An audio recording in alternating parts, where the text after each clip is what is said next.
Hello mga guys, welcome back sa ating YouTube channel. So for today's video, magluluto tayo ng tortang kalabasa at carrots. Isang napaka-healthy at napakasarap na ulam. Pero bago lahat, isang like at subscribe naman dyan mga guys. So tara na po, start na. So una, ito nagbalat ako ng dalawang carrots at hinadhad natin ng sa pinong-pino. So medyo bilisan na natin ng kaunti at alam nyo na naman po yan siguro mga guys, no? Actually medyo similar to dun sa isa kong content na tortang kangkong na recipe. So ang pinagkaiba nga lang nito carrots at squash naman ang nilagay ko. So parang medyo rin, maganda rin kasi to sa mga bata, lalo na yung mga pihikan at ayaw kumain ng karne. Itong recipe na to ay perfect para sa kanila. Share ko lang mga guys, actually mga anak ko tuwang-tuwa sa recipe na to, and even yung mga kapatid ko na hindi kumakain ng gulay nung natikman to, akala niya karne kasi medyo parang burger patty ang lasa nito mga guys. So ayan, hadhad lang tayo ng hadhad. At ang isa pa sa medyo nagkakaiba nila sa tortang kangkong eto medyo matrabaho. Hindi kasi kagaya ng kangkong na hihiwain mo lang ng pinong-pino. Eto talagang hahadarin mo na medyo ayan, ang hirap mga guys. Pero favorite kasi ito ng mga anak ko kaya niluto ko. At ayun na nga, natapos na tayo dun sa carrots natin. Isasali natin siya sa isang bowl, no?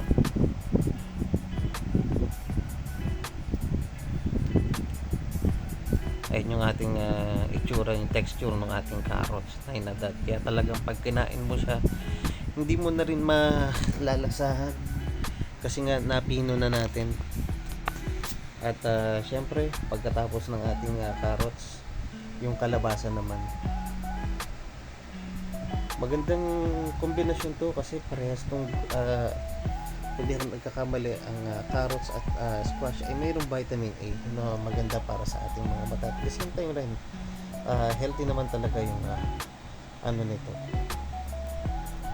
Napakaraming sustansya na pwede natin makuha sa kalabasa at carrots. So ayan, medyo fast forward lang ulit tayo, no, kasi para mabilis nating matapos itong video na to. Total alam nyo na yan guys, basic na lang yan. So yan, hadad lang po tayo.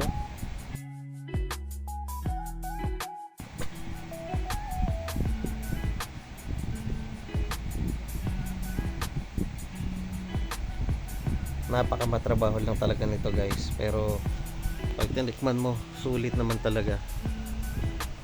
At baka ulit-ulitin nyo rin pag nasubukan yung gawin tong recipe na to.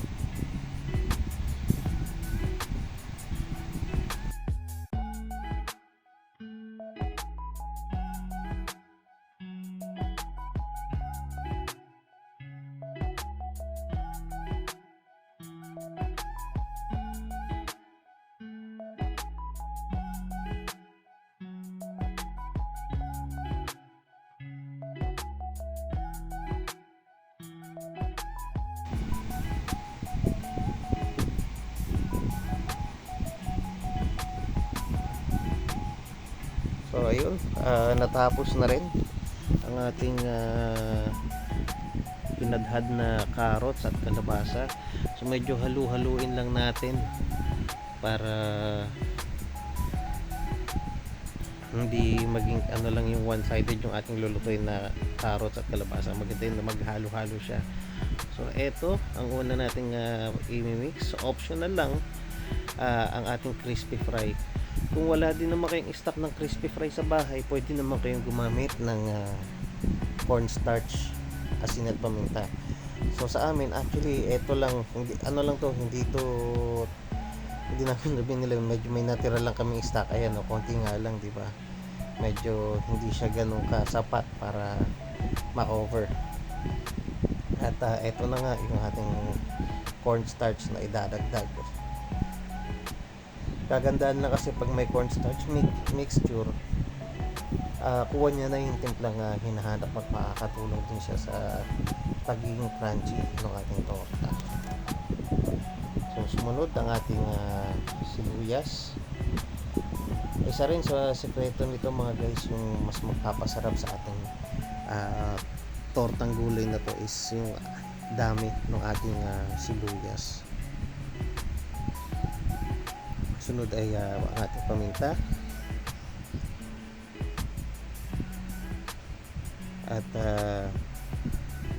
dito sa recipe na to, dalawang carrots tapos dalawang guhit ng kalabasa ang pinili ko sa palengke. So ito yung kinalabasan at maglalagay ako ng 4 na piraso ng itlog. So depende na rin sa inyo mga guys kung sa tingin nyo kaya bang i-cover nung babasagin ninyong itlog yung mixture na meron kayo. So sa akin so far yung 4 na itlog sapat na.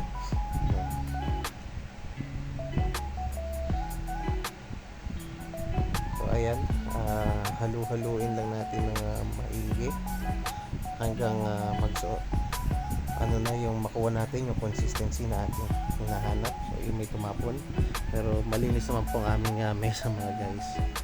Kaya at kami lang namang 4 mag-anak ang kakain. Yan, halo-halo lang hanggang sa makuha mo yung consistency natin na akin nahanap.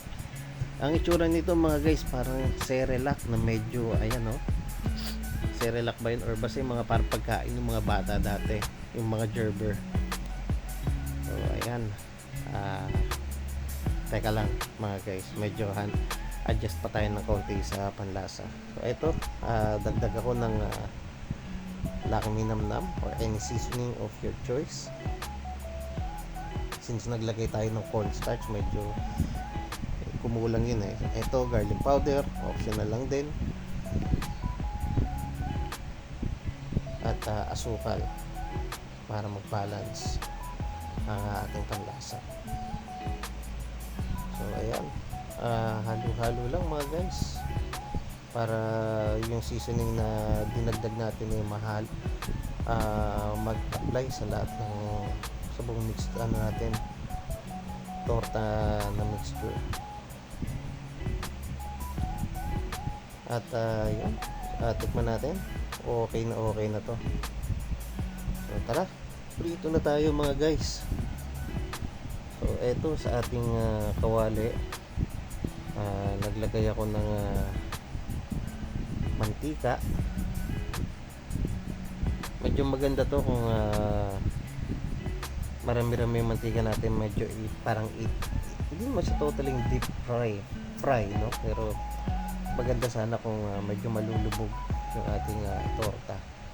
And make sure na mainit yung ating kawali bago natin ilagay yung ating torta, otherwise medyo magdidikit-dikit siya sa ilalim.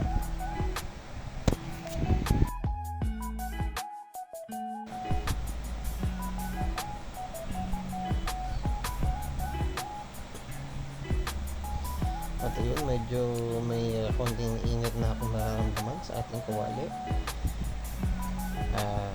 Handa ko lang yung ating ipipritong torta.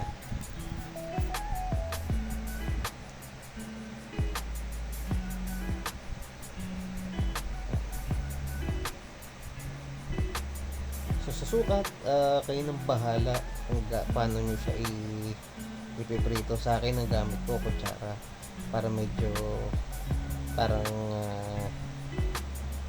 pika-pika ang dating, no?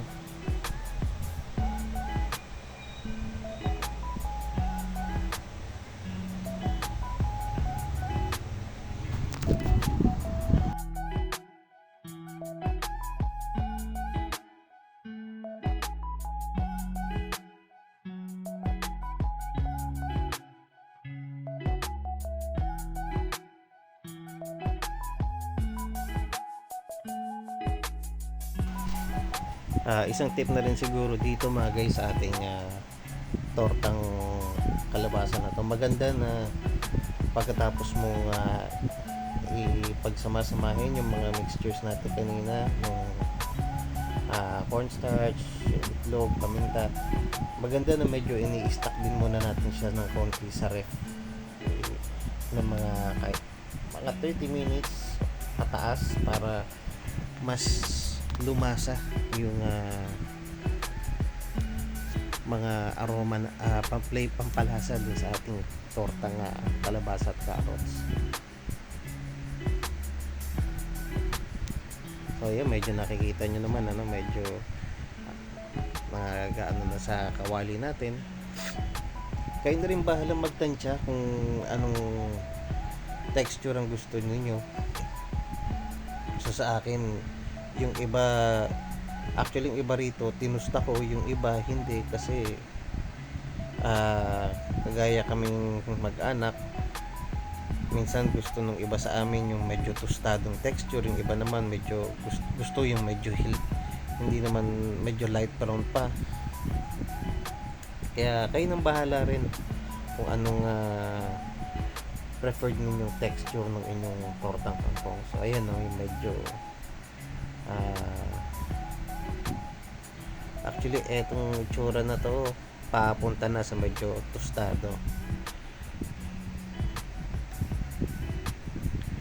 So kahit ano naman yan, kahit ano namang texture, masarap naman yan siguro. Kasi kagaya ako, minsan gusto ko yung medyo tostado kasi ang sarap pagka kinagat mo, medyo crunchy talaga. Minsan masarap din naman siya kagatin na medyo malambot-lambot, conforme sa trip mo. So yan, medyo ano na rin naman yung side nya, no? Mabilis na lang din maluluto yan. First batch lang ang lulutuin ko dito mga guys, kasi since yun na lang naman, para hindi na tayo ganun kahaba sa ating content. Etong 7 piraso, tama ba? 2, 4, basta yan. 8 pieces pala mga guys. Sorry, itong 8 piraso lang na lulutuin ko. Hindi ko na papakita sa inyo paano lutuin lahat yan, pero yan na lang yun. So pagkatapos mo siyang lutuin, ilalagay mo siya sa isang plato na mayroong tissue para, or paper towel, para mas filter niya yung mantika. Kung anong trip nyo, pwede rin kayong gumamit ng strainer. Sa amin yun, pwede na yung plato na may paper towel. So ayan,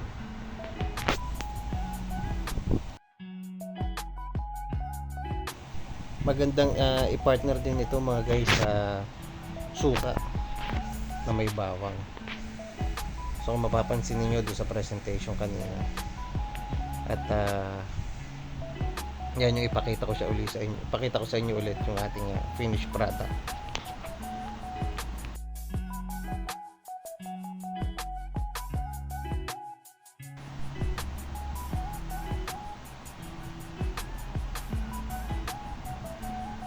So eto na nga mga guys, ang ating finished product ng ating tortang kalabasa at kangkong na mayroong suka sa gitna. So again, like at subscribe naman po mga kaibigan. Maraming salamat po sa panonood, and God bless.